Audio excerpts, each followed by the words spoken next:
The broadcast is now starting. All attendees are in listen-only mode. Bonjour, bonjour aux personnes présentes qui sont des clients de Flowline. Donc, je m'appelle Fabrice Amou, je connais la plupart d'entre vous. Et à l'initiative de nos Customer Care, Gilles Hervé et Franck Forêt, on a souhaité vous faire une présentation d'une très belle solution qui essentiellement va servir pour les KPI, les rapports, une solution de BI. C'est une solution qui s'appelle SEI. Sur nos 150 clients X3, il y a à peu près 20% chez Flowline de clients qui utilisent cette solution au quotidien. Elle est 100% intégrée à cette X3, ce qui est un avantage énorme. Elle est très intuitive et elle permet d'avoir un certain nombre de rapports qui sont déjà configurés dans les domaines que sont la distribution, la finance, les achats, les ventes et aussi la production. Donc, on va avoir 1 heure à passer avec l'éditeur Tangerine qui nous fait le plaisir de faire cette présentation avec Nina Massy et Guy Giroir. J'ai juste un petit point donc d'organisation. On va se laisser 10 minutes à la fin de la présentation, donc vers 16h20, pour que vous puissiez poser des questions si vous en avez. La présentation que vous allez voir vous sera envoyée par Gilles Hervé et Franck Forêt pour tous les participants, avec lesquels vous pourrez discuter si vous avez des projets. Donc, en première exclusivité, vous aurez la version 9 de SEI, qui sera officiellement lancée début d'année, janvier ou février 2020, et que vous pourrez voir aujourd'hui. C'est l'éditeur Tangerine qui nous la présente, on le remercie, puisque cette version est commercialisée en France par Sage et revendue par Flowline. Voilà, sachez juste une dernière chose, cette version est compatible avec tous les clients X3 de la V5 à la V12, c'est-à-dire tous ceux qui sont présents ici sont concernés. Je laisse la main à Nima et Guy pour cette présentation de 50 minutes. Voilà. Et je vous souhaite une bonne écoute. Merci beaucoup Fabrice. Alors bonjour tout le monde, mon nom c'est Nima Massy, je suis ici avec Guy Giroir. Moi je vais vous présenter quelques slides avant de commencer, juste pour expliquer qu'est-ce qu'on va voir aujourd'hui. Après la majorité du temps, on va regarder à SEI le produit en action avec Guy pour que vous regardiez exactement c'est quoi l'outil de BI. Donc, SEI, c'est une solution de business intelligence et de gestion de données intuitive et puissante qui permet aux utilisateurs de visualiser, d'analyser et de créer des rapports sur toutes leurs données entreprises. Il y a quelques points très importants à mentionner. Alors, c'est une BI très innovante. Vous allez voir ça aujourd'hui. Ça vraiment donne la puissance dans les mains des utilisateurs.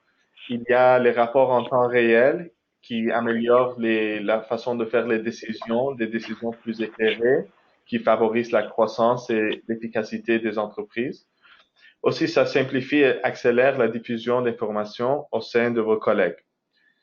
Après, il y a un module de DataSync ETL qui est vraiment pour la gestion des données. C'est nouveau dans la version 9. Vous allez voir un peu cette nouvelle module aussi aujourd'hui. Pour toutes les connexions, quel que soit cloud ou non, par exemple, on parle de Salesforce, on parle de Sage X3 dans le cloud, peu importe, on va regarder les connecteurs, les connexions ensemble aujourd'hui. Ensuite, il y a une intégration qui se fait avec SEI, avec Sage X3, toutes les versions de X3, qui fait que vous aviez des rapports en standard livrés, des tableaux de bord, des modèles de données, pour vraiment simplifier et accélérer la diffusion et l'implémentation de SEI chez vous. Alors ici, juste quelques points. On va montrer ici que vous aviez plusieurs bases de données que vous pouvez connecter en plusieurs modes. Alors, vous allez voir que l'intégration Sage X3, Sage XRT, peut-être vous connaissez ça en Europe, X3 People et plusieurs d'autres solutions Sage sont déjà de toute taille et de tout type de sources de données sont déjà intégrées avec SEI, mais celui qui est important aujourd'hui, c'est X3. Vous pouvez accéder et consolider de multiples sources de données. Alors, ça peut être un système historique que vous utilisez, une application tierce, si vous avez, et vous pouvez accéder à cela en temps réel, en entrepôt de données, avec le nouveau DataSync ETL, alors Extract, Transform, Load, ou en cloud. Alors, toutes ces options-là sont disponibles. Il y a 3 interfaces avec SEI. Alors, c'est quelque chose d'assez unique pour un BI, pour avoir une interface web qui est complètement compatible avec vos appareils mobiles. Alors, ça veut dire vos iPhones, Android, BlackBerry s'il en existe. Et après ça, vous aviez le module, l'interface vraiment Excel. Juste quelques bénéfices importants à mentionner. SEI est conçu pour vos analyses de vos données financières et opérationnelles en temps réel ou en consolidation entrepôt de données si vous préférez. Et ça améliore la collaboration aussi. Alors, vous pouvez partager les informations par distribution de courriel, de souscrire à un rapport et des conditions à envoyer des rapports à tous les collègues de votre entreprise ou en dehors de votre entreprise. Et aussi, les tableaux de bord, ça facilite la visualisation et la navigation vraiment de vos données parce que ça fonctionne déjà sur l'appareil mobile comme tel qu'il travaille sur le web dans votre Google Chrome ou votre browser de choix. Une petite chose à mentionner ici, juste une dernière chose. On a des modèles de données universels qui sont créés maintenant, vraiment pour les finances, les ventes, le CRM, et il va avoir encore plus. Alors, non seulement on a l'intégration avec X3, mais on a aussi une intégration plus universelle avec d'autres systèmes ERP, avec d'autres systèmes CRM comme Salesforce, et vous aviez beaucoup d'indicateurs, tableaux de bord et des fonctionnalités plus avancées qui sont inclus, livrés en standard avec SEI. Alors, on va regarder tout ça ensemble avec Guy. Je passe la parole à Guy pour la démonstration. Ce qu'on va faire pour débuter, c'est on va aller directement dans X3 en fait, puis on va montrer l'intégration qui peut être faite avec le logiciel Sage X3. Veuillez prendre note que les intégrations que je vais vous montrer aujourd'hui peuvent aussi fonctionner dans d'autres logiciels comme SharePoint ou un portail ou toute autre chose du même genre. Ici, vous avez vu, je me suis reconnecté une deuxième fois, mais si vous activez le SSO, le Single Sign-On, ça va s'authentifier automatiquement entre Sage et Sage Enterprise Intelligence et Sage X3. Vous n'aurez pas à mettre 2 fois le mot de passe, donc tout ça est déjà disponible. Donc, les différentes interfaces et les différents types d'intégration qui peuvent être faits entre les deux systèmes, il y en a plusieurs. Donc, le premier que je vous montre, c'est simplement une option qu'on a mis ici dans la page d'accueil de Sage X3, dans laquelle on a intégré un menu de navigation de SEI qui expose le contenu en entier de SEI à l'utilisateur. Évidemment, quand je dis expose le contenu en entier, c'est toujours relié à la sécurité de l'utilisateur. Donc, si l'utilisateur n'a pas accès aux finances, c'est impossible d'accéder aux données de finances au travers de SEI. Tout ça se fait de façon sécuritaire. Donc ici, comme vous voyez, on a ce qu'on appelle les modèles de données, les vues, les tableaux de bord, les rapports, les favoris. Donc, un utilisateur peut tout simplement aller à l'intérieur de ces options-là et naviguer pour aller ouvrir un tableau de bord de son choix et puis avoir accès directement à l'information en temps réel à l'intérieur de X3 de façon totalement transparente. Et puis totalement sécuritaire, évidemment. Toutes ces données-là peuvent être soit en temps réel, soit rafraîchies sur un taux de votre choix. Je vais vous expliquer ça un petit peu plus en détail lorsqu'on va aller directement dans le logiciel SEI en tant que tel. Mais il y a plusieurs options ici. Puis l'utilisateur peut évidemment naviguer dans l'information puis interagir avec l'information, même si on est en dehors de la solution de BI et on est à l'intérieur de X3. Donc, par exemple, ici, là, j'ai mes options de menu en haut, je pourrais aller filtrer, changer mes périodes, choisir une société, un site, ou même aller ici dans la barre d'outils, puis même changer le look de mon tableau de bord directement à l'intérieur de X3. Donc, je pourrais même venir ici à la limite, puis commencer à jouer avec tous mes différents gadgets à l'intérieur, ou même changer des trucs comme le thème, la couleur du tableau de bord, puis carrément changer le look en entier de ce que je vois ici, selon mes propres préférences que moi j'aimerais, puis le sauvegarder par la suite. Donc, c'était simplement pour vous expliquer que tout ça est dynamique et que on peut vraiment mettre la main ici sur le contenu, puis s'amuser, puis naviguer d'une option à l'autre à l'intérieur de X3. On pourrait, au lieu d'exposer le menu en entier, simplement exposer certaines options. Donc, peut-être un tableau de bord, une grille, un graphique seulement. OK? Donc, lorsque l'usager va arriver, il va cliquer, il va voir seulement peut-être 3 items ici pour ces tableaux de bord ou ces graphiques ou tout autre type d'information. L'autre façon de faire, c'est avec les pages d'accueil. Évidemment, on peut créer des pages d'accueil en tant qu'usager et on pourrait nous-mêmes ici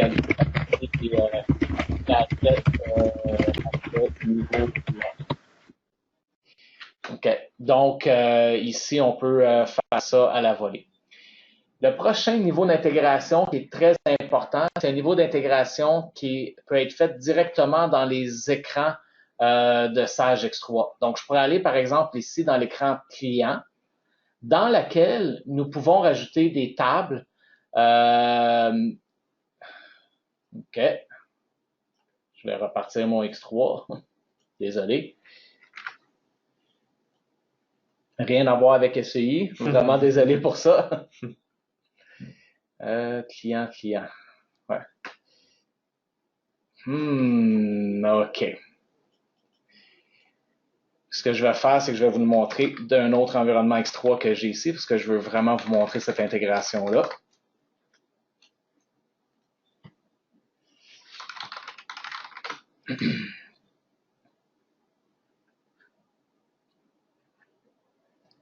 Donc, on va venir ici. OK. Là, j'ai mon écran X3 ici qui apparaît. Ce que je vais faire, c'est que je vais descendre. Vous allez voir, vous avez vu que c'est pas la même version des X3 non plus, là. Ici, on a rajouté à la fin des onglets ici dans lesquels on peut mettre soit des meilleurs produits ou des âges de compte ou des analyses qui vont parler directement avec les clients de X3 ici. Donc, lorsqu'on va afficher nos données ici, ils vont se mettre à jour directement basé sur ce que je vais choisir ici. Donc, ici, on voit que pour le client FR003, je n'ai pas d'âge de compte du tout. Je vais aller sur un autre client FR. Je vais choisir peut-être le FR12 ici. On va rafraîchir ici l'âge des comptes. Puis, notre âge des comptes ici maintenant va nous donner l'information pour FR012 directement ici. Puis là, on voit qu'on a des âges des comptes ici qui apparaissent tout simplement. Je vais essayer tantôt de revenir dans mon environnement original, juste pour vous montrer le meilleur exemple, parce que c'est pas cet environnement-là que je voulais utiliser ici pour vous montrer ça. Mais on peut faire des choses vraiment intéressantes ici, montrer des tableaux de bord complets, montrer des graphiques. On va y revenir par la suite. Mon collègue Nima va aller voir pour être sûr que mes collègues ici en arrière ne s'amusent pas avec mes environnements de démo pendant que je fais ça. Ce qu'on va faire, c'est qu'on va aller directement dans le logiciel, ici, SEI. On va revenir à l'intégration vers la fin. Donc, le logiciel SEI ici est évidemment multilingue et disponible en plusieurs langues, autant pour le logiciel en tant que tel que pour le contenu à l'intérieur. Donc, on voit ici que mes options ici sont en français, mais le contenu que j'ai ici est aussi en français. Le logiciel est disponible en 12 langues. Si jamais vous avez des divisions qui sont dans d'autres pays, qui parlent d'autres langues qui ne sont pas supportées par SEI, vous pouvez quand même traduire vos contenus en d'autres langues. Donc, l'usager pourrait l'utiliser, par exemple, en français ou en anglais et avoir le contenu en japonais, par exemple, ou en africain ou en n'importe quelle autre langue que vous voudriez faire. Donc, tout ça peut être ajouté et traduit si vous le désirez. Ce que vous voyez ici, c'est très important, c'est ce qui vient dès le jour 1. Donc, dès qu'on installe le logiciel, vous avez tous ces entrepôts de données-là, ces accès en temps réel qui sont connectés, configurés pour Sage X3 directement. Donc, vous voyez ici qu'il y a quand même beaucoup de choses. On couvre pas mal tous les secteurs de Sage X3. Donc les ventes, les finances, le CRM, les achats, la production, la logistique, les gestions des affaires. Donc un peu tous les modules de Sage X3 est couvert ici. Et tout ça, comme je le mentionnais, vient déjà à la journée 1. Donc des analyses des factures, des commandes, des livraisons. Si je vais en finance, je vais avoir mes transactions détaillées, mes comptes payables, mes clients avec des comptes à recevoir en souffrance, mes âges de compte, etc. Les immobilisations ici. Donc, on a beaucoup ici d'analyses qui sont préconçues. Donc, les modèles de données sont là, sont livrés avec certaines analyses, certains tableaux de bord. C'est votre point de départ. Mais par la suite, vous pouvez évidemment changer ces analyses-là. Vous pouvez en créer des nouvelles. Vous pouvez vous connecter sur d'autres systèmes sans aucun problème. Aujourd'hui, on n'aura pas la chance de couvrir absolument tous les différents secteurs d'activité qu'il y a, mais on va plutôt couvrir les possibilités que le logiciel vous offre en fait de fonctionnalités. Okay? Première chose que je veux expliquer ici, c'est qu'on a 3 types d'accès aux données. Donc, on a entre vente ici et gestion des affaires. C'est juste la façon que mon environnement est configuré. Tout ça ici est en temps réel. Donc, dès qu'il y a quelque chose qui arrive dans Sage X3, une transaction, une modification, n'importe quoi, c'est du temps réel. Donc, on va chercher les données directement dans Sage X3. On a ensuite des entrepôts de données. Les entrepôts de données sont synchronisés, basés sur une cédule de votre choix. Ça peut être à toutes les 2 minutes, à toutes les 5 minutes, à toutes les heures. C'est votre choix et c'est fait de façon incrémentale. Donc, même si vous avez des centaines de millions de records, une fois que les entrepôts de données sont chargés, le rafraîchissement après se fait de façon pratiquement immédiate. Puis lorsqu'on ouvre les données, c'est très rapide. Il y a 2 raisons pour lesquelles on va utiliser des entrepôts de données. Lorsqu'on a du très haut volume, là je dis entrepôt de données, mais c'est aussi cube multidimensionnel. OK? Donc les deux sont là. Donc lorsqu'on a du très haut volume, donc, on ne veut pas faire du temps réel sur du 50 ou 100 millions de données. On va utiliser le cube qui va peut-être être rafraîchi aux 5 minutes, par exemple. La deuxième raison, c'est lorsque vous voulez fusionner des données de plusieurs systèmes. Vous voudriez peut-être amener vos données d'X3, mais aussi vos données de votre ancien système que vous aviez pendant des années. Vous ne voulez pas perdre toutes ces données-là. Donc, vous allez prendre les données de votre système Legacy, les emmener avec vos données d'X3, mettre ça dans un même analyse, puis avoir des tableaux de bord qui représentent les deux. Peut-être vous voudriez fusionner les données de Salesforce avec les données d'X3, tout ça dans la même grille, par exemple. Mais là, on va faire un petit entrepôt de données, un petit cube. On amène les données de X3, de Salesforce, tout ça mélangé ensemble. Là, on peut voir nos opportunités, les campagnes versus peut-être les ventes, etc.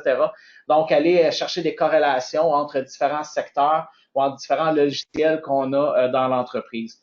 Nous, ici, même à l'interne, on l'utilise SEI pour plein d'autres choses. Par exemple, notre système de helpdesk, notre système de feuilles de temps, notre système de gestion de projet, par exemple Jira Software, plein de logiciels comme ça dans lesquels on va chercher les données, on ramène tout ça dans SEI, dans le même centre de commande, puis on peut jouer avec tout ça. Dernière chose, avant qu'on ait vraiment à s'amuser avec le logiciel, c'est la sécurité. Donc, si un usager va se connecter, il va voir seulement les données auxquelles il a accès. Il va pas voir plus, il va pas voir moins. Vraiment, ce qu'il a accès ici. Donc, tout ça est totalement sécuritaire. Donc, qu'est-ce qu'on peut faire ici pour s'amuser? Bien, on peut ouvrir ici une analyse de base. Je vais aller ici, par exemple, vente par client et article. On va ouvrir ça. Celle-là, c'est une petite vue très de base, une grille qu'on appelle, qui va avoir des colonnes et des lignes avec des totaux, des moyennes, toutes sortes de choses comme ça. Évidemment, ici, la grille, lorsqu'elle se charge, elle va afficher encore une fois le contexte selon votre niveau de sécurité. Ce que je veux dire par là, c'est qu'ici, on voit des montants, des profits, des coûts. Peut-être que certains utilisateurs vont avoir accès au profit, par exemple, puis aux coûts, et d'autres utilisateurs n'auront pas accès à ces deux colonnes-là. On n'a pas besoin de créer 2, 3, 4, 5 versions de la même vue. On peut en avoir une qui est publiée à tous ces utilisateurs-là et lorsqu'ils vont l'ouvrir, ils vont voir seulement que les colonnes qui ont accès. Deuxième niveau de sécurité, lorsqu'on commence à faire du forage. Ici, on voit année, client, article. Lorsque je vais forer à l'intérieur de mes années, je vais voir évidemment mes clients en deuxième niveau. À l'intérieur de mes clients, je vais voir mes articles à l'intérieur.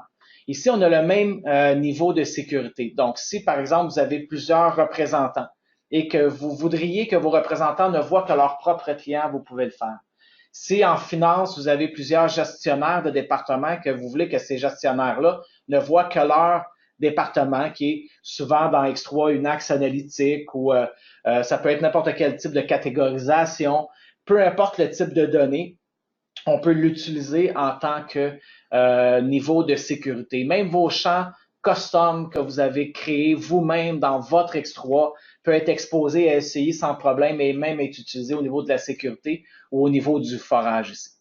Donc là, tout ce que je vais vous montrer dans les prochaines minutes, c'est ce qu'un utilisateur normal peut faire. Un utilisateur très standard auquel vous avez bien entendu donné les droits de faire ça. Donc, il peut aller puis modifier tout par lui-même sans toujours avoir à téléphoner à son administrateur ou à votre partenaire Flowline. Je veux dire, Flowline sont extraordinaires, ils vont être super contents de vous aider, mais les usagers, les clients veulent souvent être un peu autonomes. Puis lorsque ça se complique, puis ils veulent vraiment faire quelque chose de poussé, là, oui, ils vont aller vers leur partenaire. Mais sinon, pour les gestions de rapports régulières, les modifications régulières, vous pouvez faire ça par vous-même, suivant une formation que Flowline va vous donner avec plaisir, évidemment. Donc, voici ce qu'on peut faire. On peut évidemment ici juste prendre les colonnes, les réordonner. Ça, c'est facile. On peut faire la même chose en haut, par exemple, mettre l'article peut-être avant le client. Là, lorsque je vais forer dans mon année, je vais tout simplement avoir mes articles pour 2017 ou 2018. Puis à l'intérieur de l'article, par la suite, si je vais dans peut-être mes produits finis ici, je vais voir mes clients qui ont acheté cet article particulier-là. On peut évidemment changer tout ça en allant dans les listes des dimensions et des mesures que l'on a accès. Donc, si je vais dans mes dimensions de temps, je pourrais rajouter un quart juste avant l'article. Je pourrais peut-être rechercher même peut-être un représentant, donc mon code de représentant, puis l'emmener même avant mon quart ici. Je pourrais rajouter des colonnes ici au niveau de mes mesures, peut-être des mesures au niveau de mes années précédentes, des choses comme ça. Donc, je pourrais aller rajouter ma quantité vendue année précédente juste à côté de ma quantité vendue ici. Donc là, on va voir que pour 2018, j'ai 1 700 000 de quantité, 904 000 pour l'année précédente, puis l'année précédente, j'avais vraiment 904 000. J'ouvre mon 2018, je vais voir maintenant mes ventes par représentant. Je vais ouvrir un représentant, je vais voir ensuite de ça mes ventes par quart. À l'intérieur du quart 1, je vais voir mes articles que ce représentant-là a vendus pendant ce quart-là et ainsi de suite. Donc, vous voyez que c'est très facile juste de ajouter, enlever, modifier une analyse existante. On est content avec cette analyse-là. On veut évidemment la sauvegarder. On ne veut pas avoir à refaire toute cette manipulation-là à chaque fois. Donc, on va faire un enregistré. Si je suis le propriétaire de la vue, je peux l'écraser. Si je suis seulement que quelqu'un qui peut accéder à la vue, je vais pouvoir par contre faire un enregistré sous, puis en créer une nouvelle version. Là, je vais simplement rajouter des mots Flowline, vente par client et article. Je pourrais même décider à qui je publie ça. Donc, est-ce que je le publie? Moi, je suis un vendeur de la France. Est-ce que je voudrais publier ça à tous les vendeurs de la France, à un groupe X, à marketing XYZ, à finance ABC? Donc, je vais choisir le groupe à qui je veux le publier. Lorsque je choisis public, c'est tous les gens qui ont, après ma barre, accès aux analyses de vente dans ce cas-là. Si je mets none, par exemple, mais ça va être seulement que moi qui va voir cette vue-là dans mon centre de commande. Donc là, je vais faire confirmer ici. Il va me sauvegarder la vue, la rajouter dans mon centre de commande, la réouvrir avec la nouvelle définition et le nouveau nom, donc démo Flowline ici. Ce que j'ai enregistré ici, c'est vraiment le layout. Donc, c'est quoi les colonnes, c'est quoi les regroupements, et ainsi de suite. Ce n'est pas les données. Les données continuent à se mettre à jour, bien évidemment. OK? Ensuite, qu'est-ce que je peux faire? Ici, c'est vraiment aller rajouter, par exemple, des indicateurs de performance, plein d'autres choses comme ça. Donc, on va aller rapidement dans 2-3 options au niveau de la grille, puis après, on va aller s'amuser avec les graphiques, les tableaux de bord, les rapports financiers, et ainsi de suite. Donc, ici, on va faire le bouton droit sur les pourcentages de vente. Je vais faire formatage de colonne. Je vais rajouter tout simplement un formatage très de base qui est entre peut-être 1% et 25%. Je voudrais peut-être mettre un icône particulier. Donc, j'ai plein d'icônes ici que je peux aller mettre. Je pourrais mettre une couleur de fond. aller choisir peut-être un rouge, même aller demander de baser la valeur de la cellule, donc la couleur de fond ici, colorer seulement un pourcentage basé sur ma valeur actuelle. Donc, si j'ai 13% de profit, je vais avoir 13% de la cellule colorée. Évidemment, ici, je pourrais en rajouter plein. Okay? Donc, mettre du rouge, du jaune, du orange, du vert, etc., etc. Puis, vous voyez ici que les indicateurs de performance se rajoutent automatiquement dans ma grille à tous les niveaux que j'ai configuré l'indicateur. J'aurais pu dire cet indicateur-là apparaît seulement pour les années ou les clients ou les vendeurs, puis met un autre indicateur au niveau des articles et puis ainsi de suite. Donc ça, il n'y a pas de problème, on peut s'amuser beaucoup avec ça. On peut aussi pivoter les données. Donc, n'importe quelle valeur que j'ai ici, je peux le prendre et le mettre dans les pivots. Là, ici, évidemment, j'ai beaucoup de colonnes multipliées par 4. Ça va commencer à me créer quelques colonnes quand même. Vous voyez ici, là, on se promène de gauche à droite. Je peux aussi minimiser mon centre de commande à gauche pour avoir plus de place. Je peux aller dans mes propriétés de grille. On n'aura pas le temps d'aller au travers toutes ces options-là, mais on peut vraiment ici aller modifier plein de choses. Donc, je pourrais aller, par exemple, dans le général, aller demander d'afficher un total pour tous mes corps en avant. Là, je pourrais demander ici un total pour ma quantité, puis mon pourcentage de vente. Donc là, ici, j'ai quantité, pourcentage de vente que j'affiche au début de mes corps. J'ai plein d'autres options ici que je n'irai pas tout explorer avec vous, mais on pourrait évidemment changer les couleurs de police, d'en-tête, décider si ma ligne totale, elle va apparaître en haut ou en bas, ainsi de suite. Donc, on s'amuse comme on veut avec le look de la grille ici. Et évidemment, on peut exploser encore les données par vendeur, par client, pour voir ça par corps, pour le total de mes corps, et ainsi de suite. Et on peut même avoir plusieurs niveaux ici de pivot si l'on veut. Si je note qu'il y a une information ici qui est pas vraiment ce que j'aurais aimé, disons le 4,73% ici de profit pour le total pour José Manuel, c'est pas très bon. J'aurais espéré avoir un meilleur rendement. Je veux partager cette information-là avec d'autres personnes. Je vais aller ici dans l'option partage. J'ai plein d'options ici. L'option souscrire, c'est que ça va créer une cédule dans laquelle vous allez décider à quelle fréquence vous voulez recevoir ce résultat-là. Et vous pouvez même mettre en CC ou en BCC certaines personnes qui vont recevoir ce rapport-là aussi avec les données à jour en format PDF, Excel, HTML, etc. Le format de votre choix, basé sur la cédule de votre choix. Donc, peut-être à tous les samedis matins, envoie ça dans ma boîte courriel. Envoyez un commentaire, celui-là, je l'aime bien. Je vais juste agrandir un petit peu la fenêtre ici pour que vous puissiez bien voir de votre côté. Donne-moi 2 secondes, on va réagrandir ça un petit peu. Donc, ce que ça fait, c'est que ça prend vraiment comme une impression d'écran de la vue actuelle. Puis là, on peut modifier ce qu'on veut à l'intérieur. Donc, je peux aller prendre mon marqueur ici, puis mon 4,73 ici, je vais aller faire un cercle alentour. Je vais aller mettre un point d'interrogation. Je peux rajouter du texte, des formes, des choses comme ça. Puis tout simplement l'envoyer par courriel et ça va l'attacher avec vos commentaires à l'intérieur. Donc, très rapide, très facile à partager l'information avec des gens que vous voulez. Évidemment, on a des options d'export, d'impression, etc., etc. Toutes les options de base qu'un outil comme ça devrait avoir. Par la suite, ce qu'on peut faire ici, je vais juste ramener le corps ici en deuxième. Ce qu'on peut faire rapidement, c'est transformer ces visualisations-là en visualisations de type graphique. Donc ici, j'ai une grille, c'est bien, on s'amuse, c'est parfait pour ce qu'on appelle les opérations, on appelle ça, excusez le terme, operational reporting. Là, donc c'est vraiment gérer les opérations journalières, aller trouver l'information qu'on veut, filtrer, etc. Je ne vous ai pas montré toutes les fonctions de filtrage, mais on peut sélectionner ce qu'on veut ici, ajouter, exclure du filtre, donc peut-être des années spécifiques, enlève ce territoire-là, juste cette catégorie de produits-là, mais pas ce type de client-là, etc. Puis ça va ajouter et enlever du filtre ici que vous pouvez verrouiller, sauvegarder, etc. On a vraiment des options très poussées et très avancées au niveau du filtrage. Donc, ce que j'étais sur le point de vous dire, c'est au niveau des graphiques. Donc, ici, on a une grille. On va aller ici, vous voyez, dans les types de vues. Je vais ouvrir le type de vue, puis ici, on en a une centaine. Okay? Donc, il y a vraiment beaucoup d'options. Donc, ici, les graphiques à barres, donc les barres standards, les barres empilées, pas empilées, etc.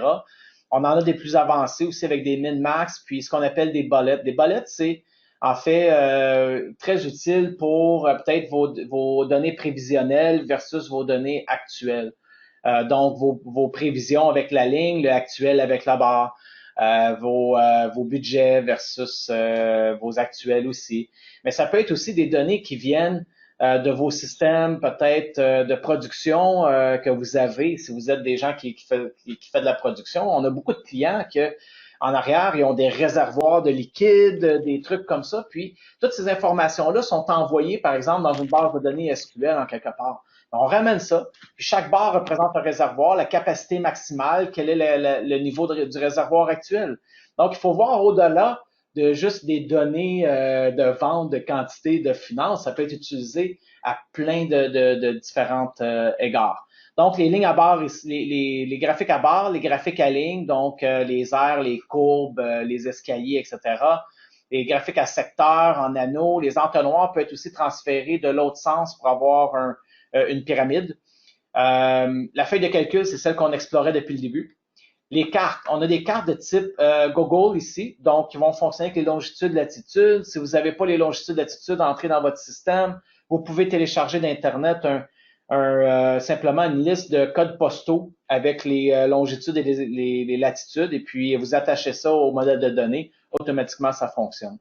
Vous pourriez aussi utiliser ce qu'on appelle les cartes vectorielles. Ça, oui, on a la France aussi, ou l'Europe, on a plusieurs pays ici.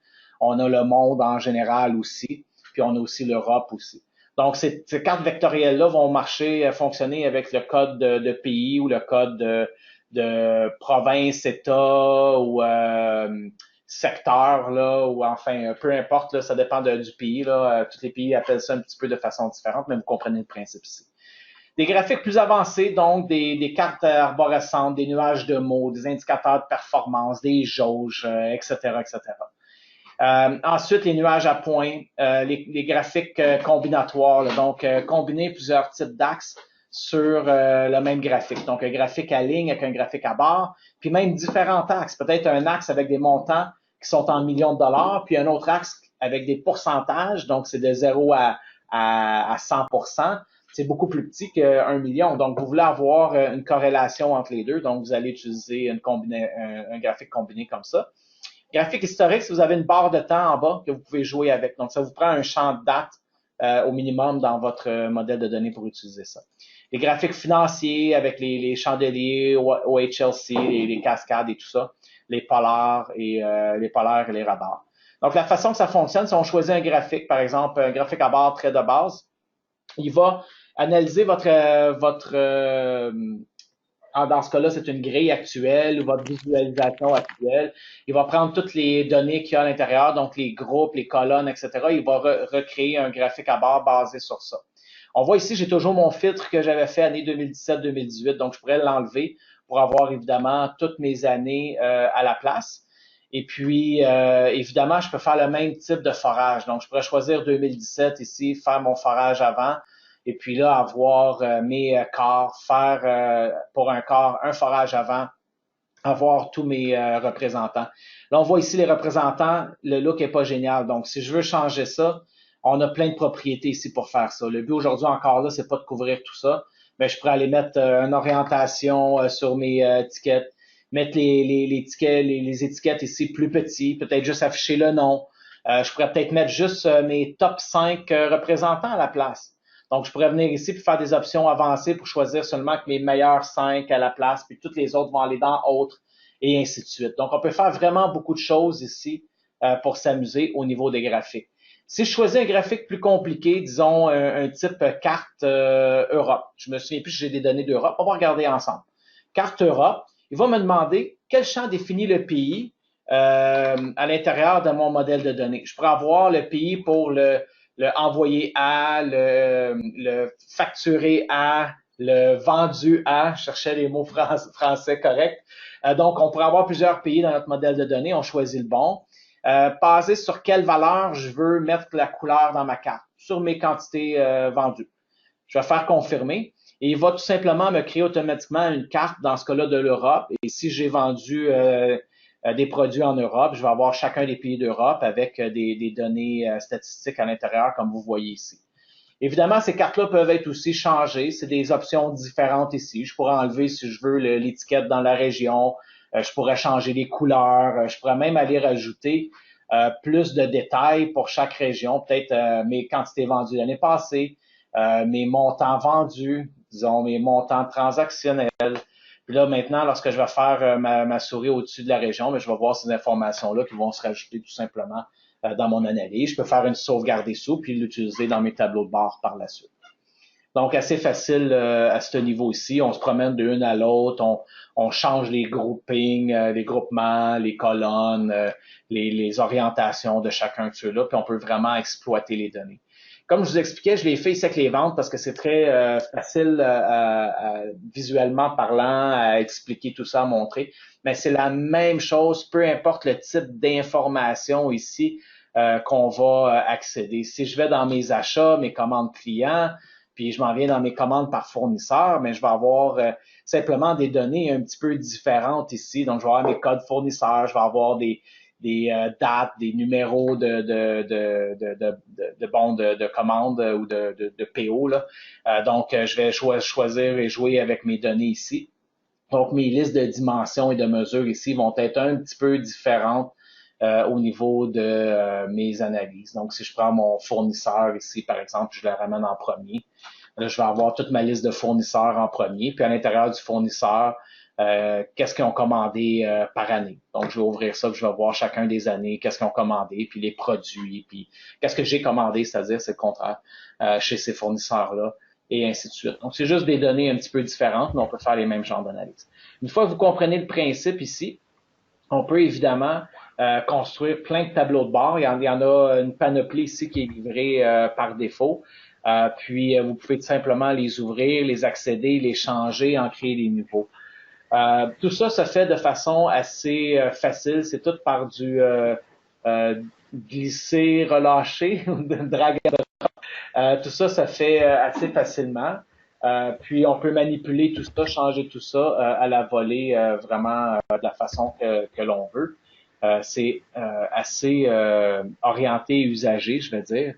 Je vais peut-être juste remettre un petit peu plus large ici. Donc, c'est le même principe. On va dans notre tableau de bord ici, puis on peut tout simplement déplacer les trucs, aller dans notre centre de commande, puis je pourrais rajouter, ça n'a aucun lien avec les finances ici, mais mon dossier finance est ouvert, je pourrais rajouter ce graphique-là, l'emmener ici. Donc, c'est juste pour vous expliquer aussi qu'en même temps, on peut même mélanger dans un tableau de bord des données qui viennent de plusieurs différents modèles de données, et même de plusieurs différents serveurs et types de serveurs. Donc ici, j'ai pris des données fournisseurs avec des données de finances. J'aurais pu, bien entendu, avoir ici peut-être des commandes, des bons de commande, de l'inventaire, plein de choses. Je choisis un produit, ça file toutes mes données au travers de tout ça, donc ça va se parler tout ça en même temps. L'interaction peut être faite aussi de façon très intéressante. Donc, je vais aller peut-être ici dans performance de vente, par exemple. Ces tableaux de bord-là, en passant, on les donne. Ici, je viens de remarquer, il y a des mots en anglais. Faites-vous-en pas, c'est tout traduit en français dans le vrai environnement qu'on installe.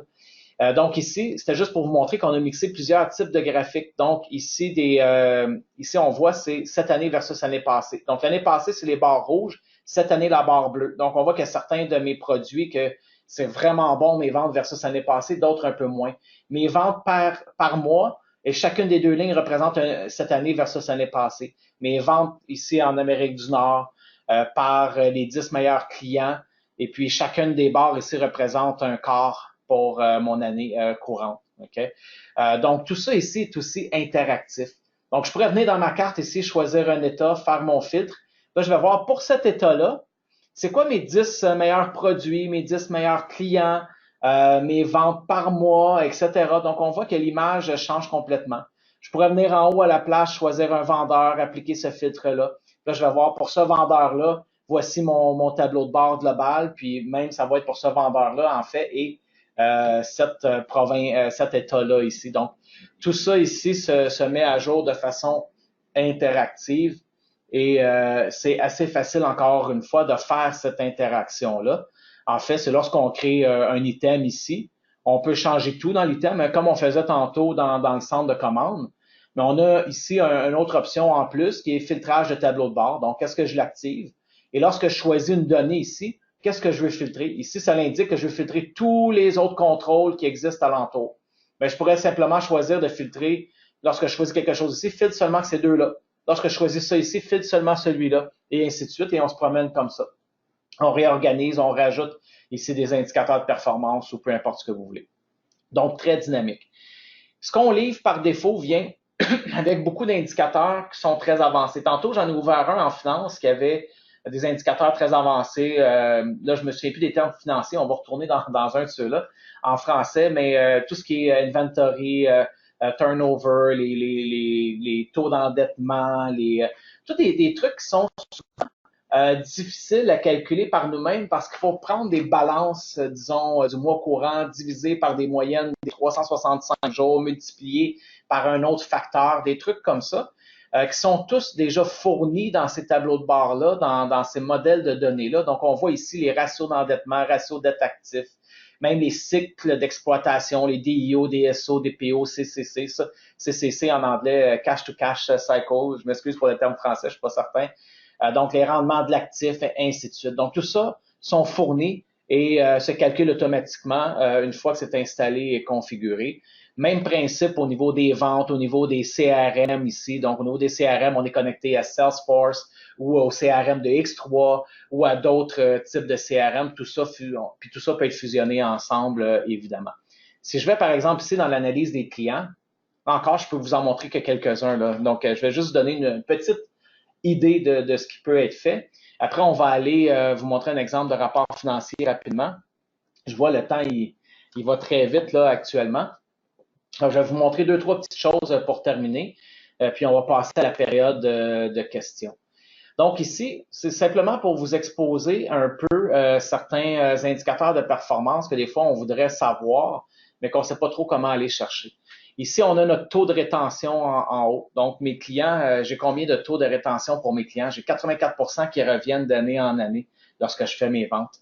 En moyenne, mes clients restent combien d'années avec moi? Ils commandent combien de fois par année? Dans leur cycle de vie avec moi, ils ont commandé pour combien d'argent et j'ai fait combien de marge en moyenne par client? Par année, pour chacun de mes clients, c'est quoi ma moyenne? Et par commande, pour chacun de mes clients, c'est quoi la moyenne? Mon rythme de commande versus taux de retour versus montant commandé, mes clients que j'ai gagnés dans les 12 derniers mois, que j'ai perdus, puis l'année dernière, cette année, etc. Donc, des statistiques intéressantes. Même principe pour les produits. C'est quels les produits que les clients commandent le plus souvent. Lorsque le client commande ce produit-là, c'est quoi les autres produits qu'il commande en même temps. Toutes ces données-là sont disponibles au travers SCI. Et puis, vous pouvez le faire, ce qui est intéressant, avec toutes sortes de filtres. Donc, ici, mon taux de rétention global pour toutes mes sociétés est 84%. Si je choisis une société particulière, si j'en ai plusieurs, c'est combien? Si je choisis un vendeur particulier, c'est combien? Si je choisis un territoire particulier, c'est combien? Donc, on peut tout analyser ça, puis peut-être découvrir que, un de mes représentants a un taux de rétention de 50%, mon autre est à 95%. J'ai peut-être un problème avec un de mes représentants. C'est tout lui qui perd mes clients, en fait. Donc, il fait probablement pas un bon suivi ou un bon service à clientèle avec mes clients existants. Donc, ça peut vous aider vraiment à améliorer votre photo, votre vision globale de votre entreprise, qui est souvent difficile à aller chercher là, dans les données qui sont dans X3 directement. Petite chose ici que j'ai oublié, que j'aime bien montrer, parce que c'est quand même très puissant, je vais juste ouvrir ici. En fait, je vais vous montrer trois choses en même temps dans la même grille. C'est trois options différentes que tout le monde utilise. Donc, c'est quand même intéressant. Vous devez savoir aussi, on ne l'a pas mentionné au début, là, mais Sage Enterprise Intelligence est utilisé actuellement par plus de 1000 clients X3 partout dans le monde, dans plein de pays. C'est vraiment solide, c'est vraiment utilisé par beaucoup, beaucoup de monde. C'est utilisé par plus que 1000 clients, mais on a des clients dans plein d'autres lignes de produits de Sage et non Sage, évidemment. Mais Sage X3, c'est le cas de vous aujourd'hui. Donc, on a plus de 1000 clients partout dans le monde qui utilisent ce logiciel-là. Ici, ce que je voulais montrer, en fait, c'est que je vais forer un petit peu dans l'année, j'ai pris 2016. Là, je suis dans les factures ici de X3. Je vais descendre un peu pour prendre, disons ici, le client Bike and Outdoor. À l'intérieur, on va voir ici nos produits. En passant, vous voyez, mes noms de produits sont en français parce que dans X3, ils sont en français. Si je serais un utilisateur anglophone, mes noms de produits apparaîtraient en anglais avec mes en-têtes en anglais en haut et tout ça. Vous voyez ici, on a les images aussi. C'est quand même, je trouve ça intéressant. On a même des liens ici qu'on peut ouvrir pour aller directement, par exemple, dans X3, où nous, on l'utilise pour aller, là, je n'étais pas authentifié ici, je vais me authentifier dans X3, pour aller ouvrir un ticket dans notre système de gestion de helpdesk ou faire un suivi avec peut-être des services postaux ou des choses comme ça. Puis on voit ici le lien que j'ai cliqué, c'est vraiment le même vélo, ok? C'est le Fin04, il est ouvert sur, ici, voilà, Fin04, exactement ma fiche client, ma fiche article ici, mais j'aurais pu aller dans une fiche client, dans n'importe quel écran de Sage X3 qui permet de passer des paramètres. En fait, tout ça peut être fait de façon dynamique. Vous voyez le URL en haut, c'est qu'on remplace certaines sections du URL par des valeurs qui existent dans notre grille de données. Puis ça se fait de façon dynamique et automatique, puis vous pouvez les faire à votre saveur. Ici, je vais aller dans le modifier pour vous montrer un autre type d'intégration. Si tout fonctionne bien, ça devrait, on a vérifié. Donc ici, je voulais vous montrer pour un produit, on peut même mettre, au lieu de juste un graphique ou une grille, carrément un tableau de bord ici qui va nous montrer une photo du produit actuel que j'ai choisi. Là, je suis parti de SEI, je suis allé dans X3, puis dans X3, j'ai un autre écran de SEI, mais j'aurais pu rester dans X3 aussi. Là, ici, j'ai mon tableau de bord sur ce produit-là spécifique. Et si je m'en vais ici dans mes autres produits, puis je choisis, je sais pas, Fin 911, il va changer pour Fin 911 au niveau de ma fiche article, mais il va aussi rafraîchir mon produit, mon tableau de bord, et il va passer Fin 911 comme titre à mon tableau de bord et m'afficher maintenant mes statistiques de vente pour ce produit-là spécifique. Les données que vous pouvez afficher ici, c'est pas nécessaire d'être juste X3. Ça pourrait être vos données de Salesforce. Vous êtes dans votre écran Sage X3 de client, puis vous voulez regarder qu'est-ce qui s'est passé comme activité au niveau de Salesforce, des appels, des suivis. Vous les affichez directement dans X3, pas besoin d'aller retourner dans Salesforce. Donc, vous pouvez faire ces interactions-là entre les systèmes de façon totalement transparente, et puis ça rajoute beaucoup de puissance à votre logiciel que vous avez actuellement. Là, il y a beaucoup de choses que j'ai pas eu le temps de montrer, puis je vais me manquer de temps. Il reste 10 minutes. Je vais prendre peut-être 2 minutes de plus. Je vais venir ici ouvrir juste rapidement un bilan ou un état des résultats. Ah, j'en avais un ici plus à la sauce française, mais c'est le même principe. C'est la même chose ici. Tout ce qu'il faut comprendre, c'est qu'on pose des questions, puis on peut afficher un type de visualisation qui est un petit peu différente de ce que je vous ai montré avant. Ce que je vais expliquer par là, c'est que on peut avoir plusieurs sections dans ce rapport-là, chacun avec des niveaux de forage de la façon qu'on veut. Donc ici, je ne sais pas si j'ai mes comptes de grands livres en dessous, mes numéros de documents ou d'autres niveaux, peu importe. Vous mettez ce que vous voulez. Vous pouvez avoir vos totaux. Vous pouvez faire des calculs entre des sections. Chacune de ces sections-là peut même venir de systèmes différents si vous voulez.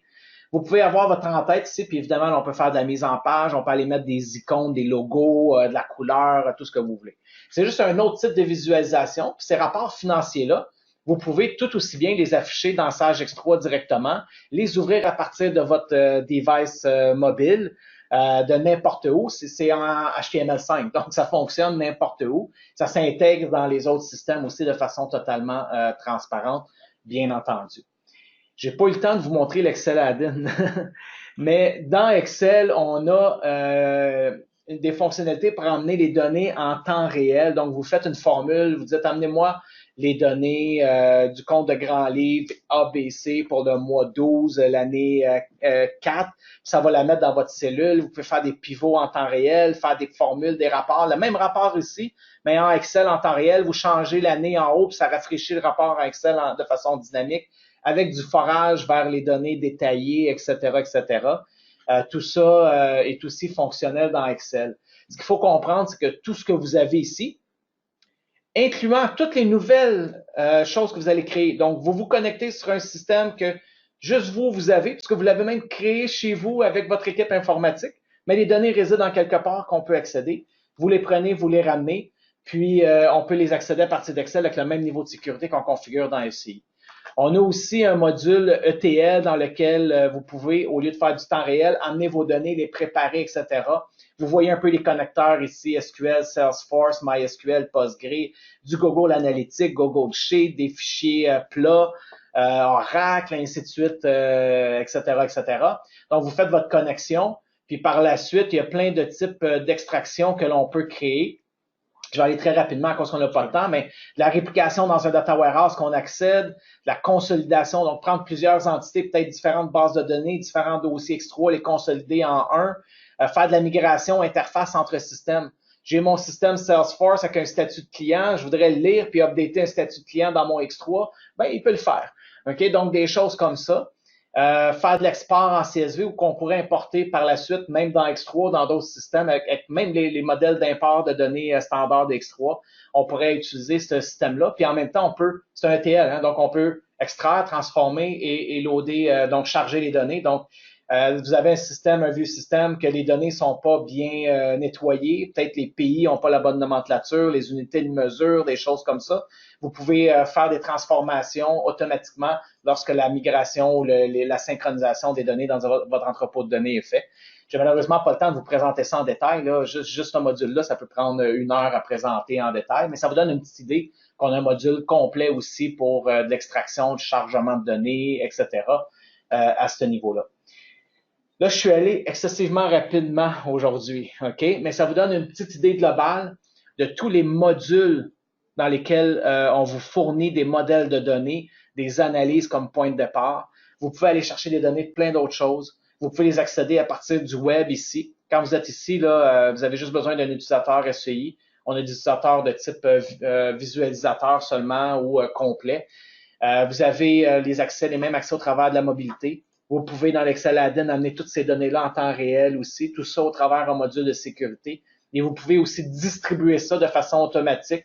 C'est-à-dire, ce bilan-là, envoie ça à ces 10 gestionnaires de départements-là. Ils vont recevoir seulement que les données peut-être de leur propre département ou société ou des trucs comme ça. Tout ça va se faire automatiquement.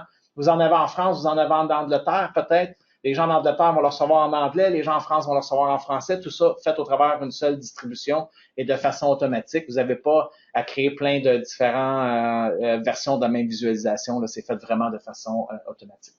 Ce qu'on va faire maintenant, comme il reste seulement que 6-7 minutes, je peux ouvrir le slide pour les questions. Oui, merci Nima. On va venir ici. Et puis, je vais aller dans la section questions. Ici, on va regarder si actuellement on a des questions. C'est vraiment le temps maintenant de poser vos questions. Je vais les répondre avec plaisir. Puis, on va peut aussi enlever le micro, le mute. Oui, si vous voulez, on peut faire un unmute. Donnez-moi 2 secondes. Ici, voilà. On va enlever. On va rajouter. Ça va peut-être, on va essayer. S'il y a de l'écho, on va s'il y a trop d'écho ou trop de bruit, on va les enlever. On va aller juste avec la fenêtre de questions. Mais voilà, vous pouvez poser des questions si vous voulez. Ça va me faire plaisir.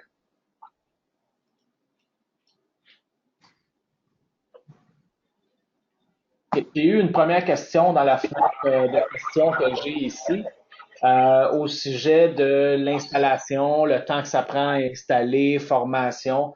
L'installation, c'est assez facile en fait, donc ça se fait en quelques heures et ça vient avec ce que vous avez vu comme modèle de données, tableau de bord, etc. Ensuite de ça, la formation, vous pouvez bien entendu la faire avec Flowline, ils sont totalement qualifiés pour ça. Puis ça, vous pouvez en discuter directement avec eux de comment ils font leur programme de formation et le temps qu'ils vous conseillent d'accorder à ça. Tout dépend des modules que vous prenez. Est-ce que vous voulez être capable vous-même de créer des cubes multidimensionnels ou pas? Donc, le temps de formation peut varier selon ce que vous voulez faire à ce niveau-là. Pourriez-vous nous montrer rapidement le tableau de bord flux de trésorerie? Oui. Donnez-moi 2 secondes. On en a un. Si vous référez, c'est probablement gestion de la trésorerie, peut-être ici. Je ne sais pas si c'est celui-là que vous référiez. Je vais vous en montrer un ici. On peut le faire de différentes façons. On en a aussi en format plus rapport. Puis, on va revenir dans le module finance. On va garder. Donc ici, celui-là, il ramène plusieurs types de données en même temps. J'ai peut-être pas des super données de trésorerie dans mon environnement, mais ça va vous donner une bonne idée. Ici, on a évidemment ce qu'on appelle les rentrées et les sorties d'argent. On les a ici par mois. Donc, entrée-sortie. Et ici, le niveau de votre trésorerie est plus détaillé de mois un flux de trésorerie ici plus détaillé. Donc, vos sorties de liquidité, rentrées de liquidité, etc. Vos ratios de fonds de roulement, les rendements de CPCR, c'est compte payable, compte recevoir, puis ici, les soldes par un compte de banque, en fait. Donc, ça, c'est un exemple, mais ça peut être avoir tout ça. Est-ce qu'il y a une question? Oui, j'entends des gens parler. Est-ce que vous avez une question? Non? OK. Aucun problème. Donnez-moi 2 secondes. Oui, c'est ça. J'en avais un autre aussi, juste 2 secondes ici. Je vais regarder, je suis pas mal sûr. Flux de trésorerie, j'en avais un aussi ici, juste au cas que c'était celui auquel vous référiez. Donc, je vous en ai montré un en tableau de bord. Et puis ici, j'en ai un autre qui est plus en rapport, là, un peu plus statique. C'est quand même dynamique, mais c'est moins sexy qu'un tableau de bord, je dirais.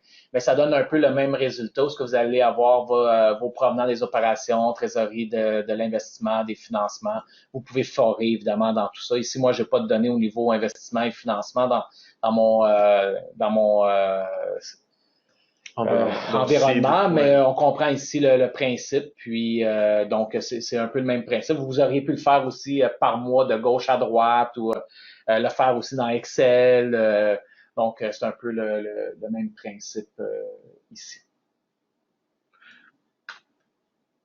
Donc je pense que la valeur à mentionner ici, c'est vraiment le fait qu'on a les modèles de données déjà connectés à X3. Alors, on amène tous vos axes analytiques, tous les champs personnalisés, par exemple, les statistiques d'articles, statistiques de clients, les différentes pyramides, les segments, tout ça, c'est déjà connecté.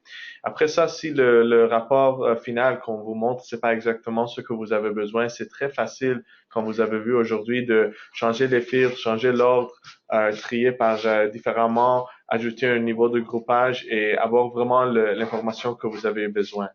Le but, c'est vraiment les modèles de données ou les univers, si vous connaissez sous ce nom-là, qui sont vraiment développés et donnés en standard avec SEI, fait pour X3. Je sais même pas si on a montré le PGM, mais juste pour mentionner que SEI va évoluer en façon du produit, ça va devenir plus de fonctionnalités, mais aussi ce qui est livré en standard, ça va toujours évoluer aussi. Alors, nos clients viennent juste de migrer à X3 V12, ils viennent prendre les nouveaux modèles de données. Ça fait partie de juste d'être un client SEI.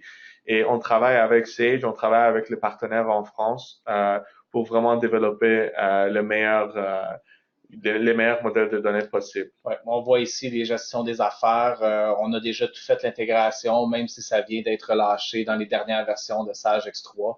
Donc, tout ça est fait de façon évolutive, puis est inclus, en fait, dans la maintenance pour ce que nous, on fait dans ce qu'on appelle les out of the box, donc ce qu'on livre comme contenu de départ, on l'enrichit et on les fournit toujours de façon gratuite. Évidemment, vous pouvez demander à votre intégrateur de vous construire des choses vraiment spécialisées pour vous. Ça, c'est entre vous et votre intégrateur. Mais c'est important de savoir au moins que ça évolue, qu'on ajoute des connecteurs, qu'on rajoute aussi pour ces autres connecteurs-là certaines intégrations, par exemple Salesforce et tout. Toutes ces intégrations-là sont aussi disponibles à vous. Donc, on peut les fournir aussi sans aucun problème. Vous n'avez pas à payer par ligne de produit, je dirais. Là, vous payez pour le logiciel et vous avez ce qu'on a, nous, de développer automatiquement, qui peut être donné et partagé à vous. Par la suite, vous faites vos propres customisations. Je vais regarder pour voir s'il y a d'autres petits trucs ici. OK, pour l'installation, encore une fois, mais l'installation, c'est plus une question, où est-ce que c'est installé, où est-ce que ça réside? C'est vraiment basé sur votre infrastructure que vous avez. Vous avez plusieurs options. Puis ça, encore une fois, vous pouvez l'adresser avec votre intégrateur. Donc, ça peut être installé sur vos serveurs existants Ça peut être installé sur 1, sur 2, sur 3 serveurs, dépendamment de la quantité d'utilisateurs que vous avez.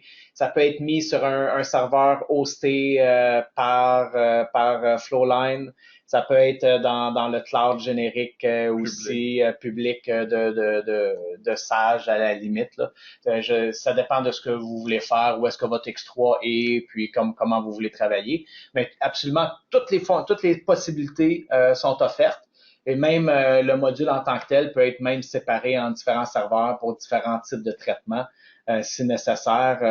Des fois, on a des clients qui sont vraiment énormes, se situent sur 3-4 différents continents avec des centaines et des centaines d'usagers, mais on va adapter l'installation basée sur vos besoins spécifiques. Ce qui est important de mentionner ici, c'est qu'avec Flowline, on a vraiment un lien très particulier. Donc, c'est important pour vous aussi de le savoir. Ils ont un lien direct avec le manufacturier. Donc, ils peuvent avoir de l'aide puis des conseils de façon très proactive et de façon très régulière.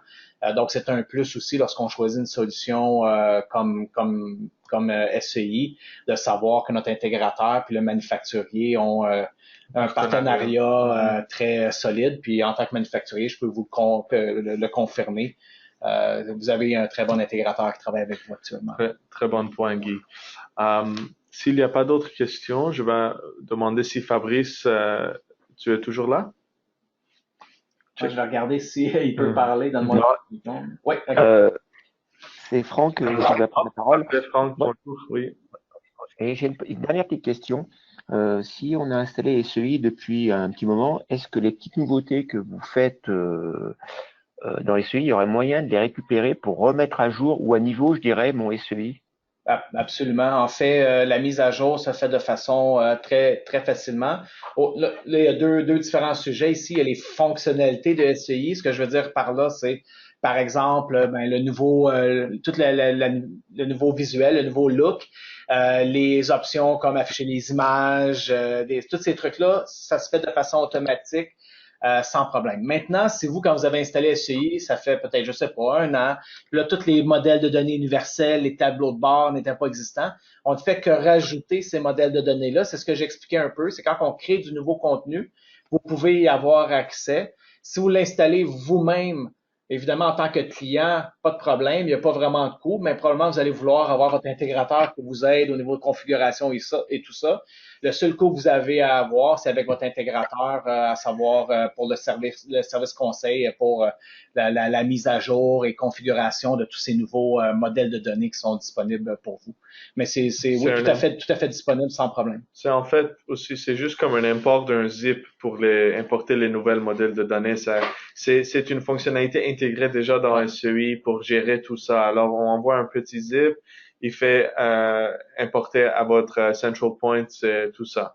Alors, votre centre de commande va avoir demain le nouveau modèle. Ça, c'est assez facile. Après, c'est sûr, je ne veux pas rien cacher. Si, par exemple, on prend le tout nouveau modèle de données finance, il y a beaucoup de fonctionnalités à l'intérieur, mais il y a une certaine configuration qui doit être complétée. Par exemple, un certain mapping, je sais pas c'est quoi le bon terme francophone, désolé. Donc, un lien à faire entre votre charte de compte et la structure financière qu'on a dans notre modèle de données universel. Choisir si vous voulez, par exemple, gérer du multi type de monnaie, par exemple, puis avoir au niveau de votre reporting certains taux de conversion spécifiques. J'ai pas eu le temps de parler de tout ça, mais dans le nouveau modèle de données universel de finance, on peut même choisir nos propres taux de conversion si l'on veut. C'est un choix, un troisième choix. Puis on peut même dire, je vais avoir des taux de conversion moyens par mois, des taux de conversion de fin de balance du mois pour différents, évidemment, cas au niveau de mes reporting, là, balance sheet versus état des résultats. Des fois, on veut utiliser certains taux versus un autre. Alors, on a tout mis ça en place dans les nouveaux modèles de données finance, mais il faut configurer des petites choses. Puis c'est là peut-être que votre intégrateur va être très utile là, pour vous diriger un petit peu à ce niveau-là.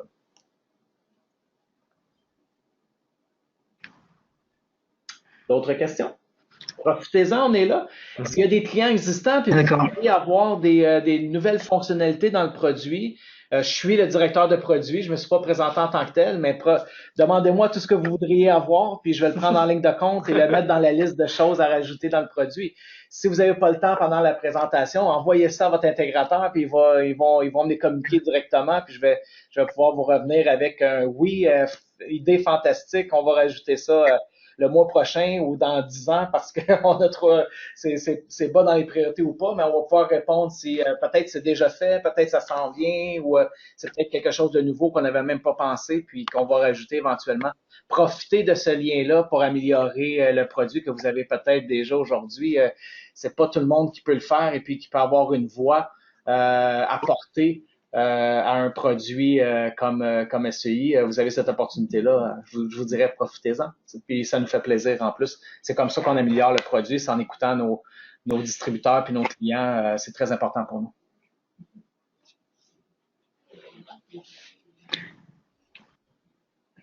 Une autre question ici. Moi, j'avais une petite question.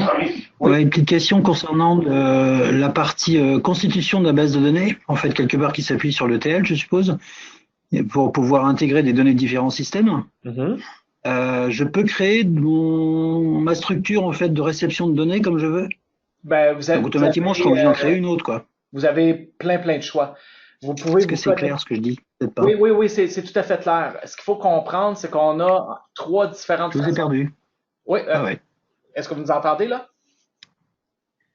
C'est parce que je n'ai pas utilisé l'accent. Oui, là, je vous entends, oui. Oui, OK, parfait. Bon. Il y a 3 façons de faire. Je vous entends plus. Il y a 3. Est-ce que vous entendez là maintenant? Maintenant, j'entends. Parfait. OK. Il y a 3 façons de faire avec Mais là, je vous entends. D'accord. OK. Donc, les 3 façons de faire, c'est temps réel. Donc, on peut tout simplement se connecter directement à votre autre base de données. Donc, pas besoin de faire de ETL, d'entrepôt de données et tout ça. On pourrait carrément se connecter à votre base de données SQL ou Oracle ou tout dépendamment du type de données que vous avez. Deuxième façon de faire avec le module ETL, oui, évidemment, on peut amener les données, les transformer, créer une structure, etc. Troisième façon, c'est avec les cubes multidimensionnels. Le cube multidimensionnel peut être fait avec la structure de votre choix. Les données peuvent provenir directement de votre base de données ou pourraient provenir, par exemple, même du module ETL. Donc, vous pourriez dire, ma base de données, j'utilise ETL, je transforme, ensuite, je crée un multidimensionnel après ça et j'amène ça dans SEI ou je me connecte directement. Ou il y a plein d'outils là, disponibles pour vous, dépendamment de vos besoins. Pour être très honnête, la plupart de nos clients, surtout dans le monde X3, utilisent SEI pour plusieurs sources de données, même des produits non Sage, même des fichiers plats qu'ils ont. C'est vraiment à utiliser comme un BI pour tous vos besoins. Alors, c'est pas vraiment juste pour X3. Ça commence avec X3, c'est le business. C'est exactement la question. C'était exactement la question. C'est que j'aurais certainement, si je commence à rentrer dans ce schéma-là, c'est au-delà des besoins finances, on va dire, il y a potentiellement plein d'analyses qui pourraient être faites à travers cet outil et diffusées. Absolument. C'est la force de SEI, c'est de pouvoir faire ça. Puis en plus, vous pouvez vraiment le faire vous-même avec une formation. Donc, si vous avez des gens en place qui ont les qualificatifs pour faire ça, vous pourrez prendre l'outil en main et créer tout ça par vous-même. Si vous connaissez votre base de données de l'autre système, vous pouvez créer facilement votre modèle de données. Oui, c'est tout interfacé dans SEI. C'est tout fait dans ce plan-là. C'est juste. J'ai fait du Cognos anciennement et du PowerPlay, tout ça, donc je connais à peu près l'esprit de la base de données du cube multidimensionnel. Oui, c'est ça. Puis c'est même, vous pouvez le faire, puis c'est même pas obligé de faire des cubes multidimensionnels et tout. On peut laisser ça un simple modèle de données. Comme ici, les modèles de données sont très simples. Ce que je peux faire, étant donné que c'est un peu terminé, après, ça dépend. Si vous voulez, ça dépend du volume qu'on a intégré, non? Oui, ça dépend du volume. Je dirais en bas de quelques millions, on peut faire du temps réel. Tu sais, si vous avez 1, 2, 3, 4, 5 millions, pas de problème si vous avez un bon serveur. Si on est dans le 50 millions, ben là, c'est important de faire un entrepôt de données, évidemment. On est d'accord. OK. Ouais. Fait que c'est ça. Est-ce que c'est Yves qui parle? Non, c'est pas Yves, hein? OK. J'ai eu de Yves juste un possible point d'interrogation, mais je suis pas certain, mais j'avais déjà répondu à la question qui était là. Avant, OK, trésorerie par typologie de charge ou de recette. J'imagine. Ah oui, parce que c'est un autre différent de flux Oui, en fait, vous pouvez le faire de la façon que vous voulez. C'est à vous de faire vos filtres, vos sélections, qu'est-ce que vous voulez mettre dans chaque section. Donc ici, c'est un bilan, là, mais c'est le même principe pour n'importe quelle analyse. Ici, dans cette analyse-là, j'ai fait probablement, je me souviens plus comment celle-là elle était faite, mais j'ai fait probablement une sélection de comptes spécifiques ici pour dire affichez-moi peut-être juste les assets, par exemple, pour mon niveau de charte de compte 1, mais ça aurait pu être compte 1, 8, 12, 14, ça aurait pu être un regroupement de comptes X, une pyramide dans X3, Y. Peu importe le type de données que vous prenez, vous pouvez choisir ce que vous voulez afficher dans une section, après ça en mettre un autre, puis après ça même faire des calculs ici, comme ici j'ai fait un calcul qui dit prends mes liabilities plus mes equity, puis ça va donner mon résultat. Puis ça allait tout simplement rajouter deux sections ici que j'avais dans mon tableau ici à ce niveau ici. Donc tout ça peut être customisé, fait à la volée, de la façon que vous voulez. Vous avez libre choix de service. J'ai une question technique, mais là, c'est par rapport à la présentation, parce que s'il y a quelqu'un qui fait une presse de bilan ou quoi que ce soit quelque part et qui a mis les filtres, est-ce que j'ai un endroit où je dis que cette base, elle est quelque part, j'ai les customisations quelque part? Parce qu'il n'y a rien de pire que chacun vient avec sa presse et pas les mêmes chiffres et ça te fout le bordel partout. Ouais, ben ça, tout est géré au travers de la sécurité, c'est-à-dire que vous pouvez permettre peut-être juste à certains utilisateurs de changer ces trucs-là et à d'autres de dire non, vous ne faites qu'accéder et tout ça, c'est impossible pour vous de changer quoi que ce soit. Oui. Ok, je comprends l'esprit, c'est quelque part, voilà, donc ce sera que pour les initiés où je peux me permettre de faire c'est en fait des ajustements possibles, les autres, ils regardent ce que ça donne et basta. Exact. Vous avez des rôles. Vous avez des rôles. Pour tout ce qui est possible ou pas de faire dans SCI, même vous pouvez même dire, ben vous n'êtes pas capable d'imprimer. Si vous voulez empêcher quelqu'un d'imprimer un rapport, vous pouvez. Donc, on n'a jamais dit qu'il était idiot non plus, hein, faut rester positif. Ouais, mais on en voit toutes les sortes, honnêtement. On va dire ça, j'ai un utilisateur à côté, sérieux. Ben, mais elle a très bien capté ce que j'ai dit, donc c'est bon.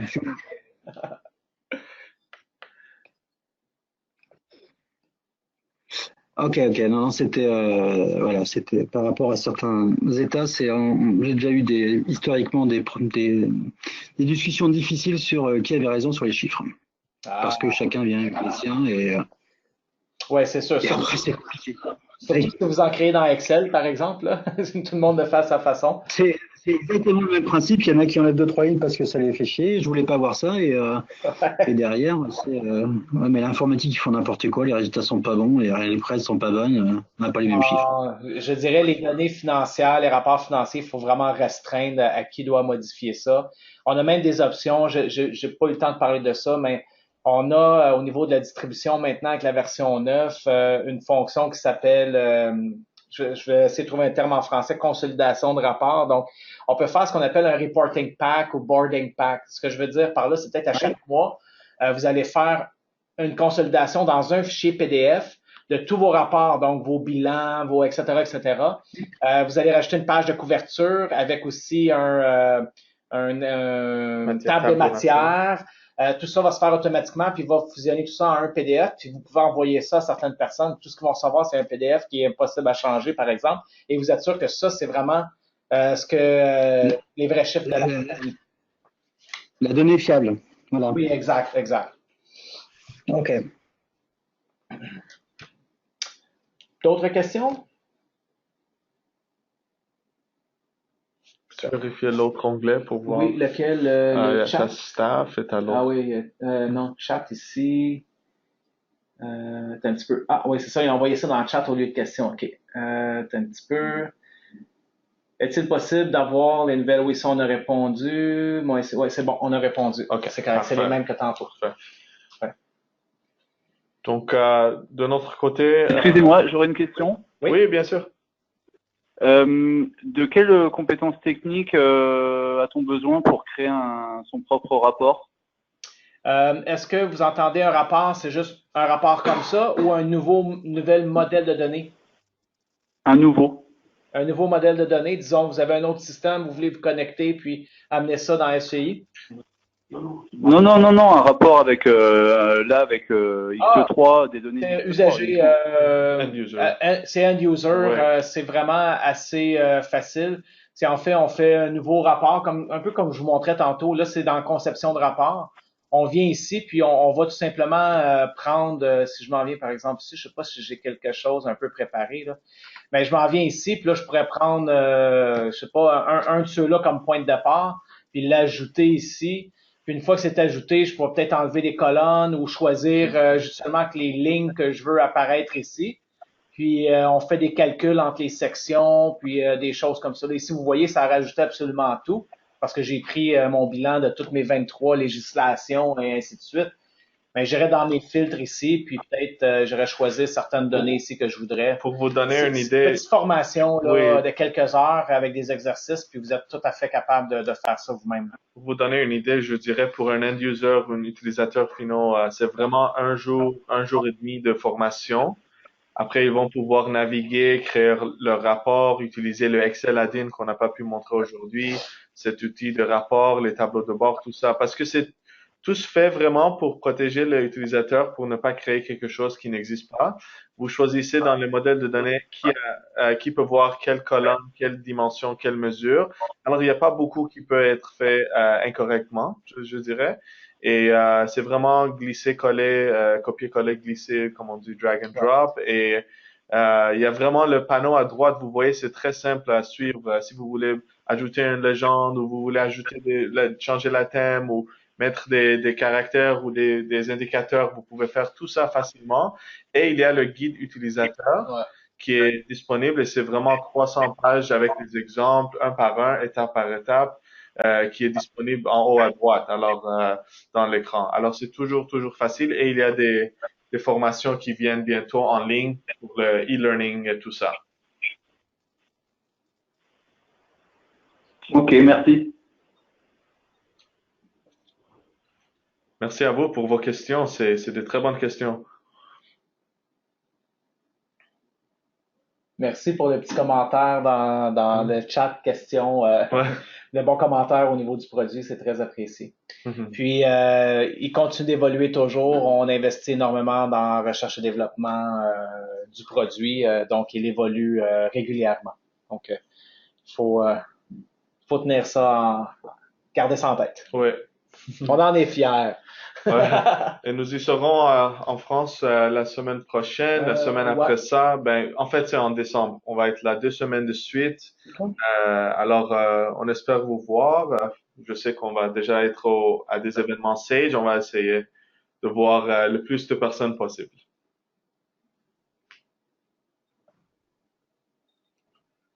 Donc, je vous Merci, remercie Nima. pour votre temps. Oui, je vous remercie. Oui. Caroline, je vous Merci laisse la Nima, parole. merci Guy. Merci, ça fait plaisir. Merci à tous les deux. C'est Franck Forêt qui. Donc, on a encore juste une dernière petite question. C'est possible? Oui, C'est trop tard? Oui, c'est Allez-y. possible. C'était concernant la partie add-in Excel. Je suppose que quelque part, il y a certains modèles de données qui sont directement connectés de SEI vers Excel et donc on récupère dans Excel la visualisation quelque part de la restitution du rapport qu'on avait constitué dans SEI. OK. C'est ça? Oui et non. OK, je veux juste faire une distinction ici. Premièrement, tous les modèles de données qui existent dans SCI, peu importe que ce soit ceux que nous, on a fait ou que vous faites vous-même, peuvent être disponibles dans l'Excel. OK? C'est juste, D'accord. dans l'administration, on dit disponible pour Excel, puis c'est fait. Maintenant, les rapports ici que vous faites, vous pouvez les exporter en Excel, mais une fois qu'ils sont exportés en Excel, c'est rendu un rapport statique. Il faut le construire avec l'outil Excel pour qu'il soit dynamique. OK? Donc, je vais juste ici faire une distinction pour pas que vous soyez surpris de dire hey, j'ai exporté de ma version web, puis là, dans Excel, c'est plus en temps réel. Non, il faut le construire de façon temps réel, dynamique avec l'outil Excel pour qu'il soit dynamique en Excel. OK. Oui, le Excel add-in utilise les modèles de données du web. C'est vraiment la connexion qui est faite très facilement. Il y a des fonctionnalités très avancées pour faire des listes, mettre à jour des informations. Il y a aussi la sécurité. Alors, c'est le même information de connexion que vous avez pour le web, le mobile et l'Excel. Alors tout ça c'est centralisé. Alors si Nima n'a pas le droit de voir les rapports financiers ou les informations, les modèles de données financiers, je ne vais jamais voir et avoir accès. Ou bien si j'ai accès à les données, mais peut-être pas les données de société A, je suis seulement fait partie de société B, la sécurité va être là aussi. Automatiquement la filtrer. Exactement. Oui, exactement. C'est le même utilisateur, même licence. Donc, vous n'avez pas des frais à payer pour pouvoir utiliser l'Excel Add-in ou le web. Vous avez un utilisateur, vous pouvez utiliser l'interface de votre choix. OK. Bon. Une question, madame? C'est parce qu'ils sont québécois que tu ne veux pas leur parler? Hey, on est vos cousins, allez là! Ça, de temps en temps, je parle comme ça aussi, mais j'ai essayé de faire croire que j'avais vécu là-bas pendant 10 ans, puis ça marche de temps en temps. J'ai pas le projet qui va bien. OK.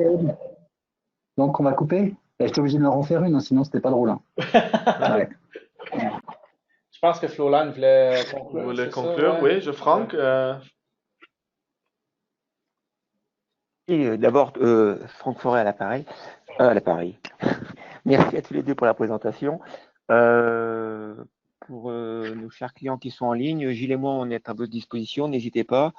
On peut même, si vous souhaitez, vous organiser des points avec des clients qui utilisent déjà la solution, voilà, pour éventuellement avoir un retour d'expérience. Donc voilà, à voir si cela peut vous conforter. Voilà, il confirme qu'effectivement la solution au quotidien apporte quand même beaucoup de choses, quoi.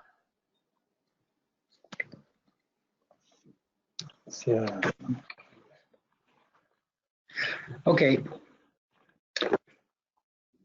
Bon. Satisfait? Une question, madame? Aucun commentaire. OK.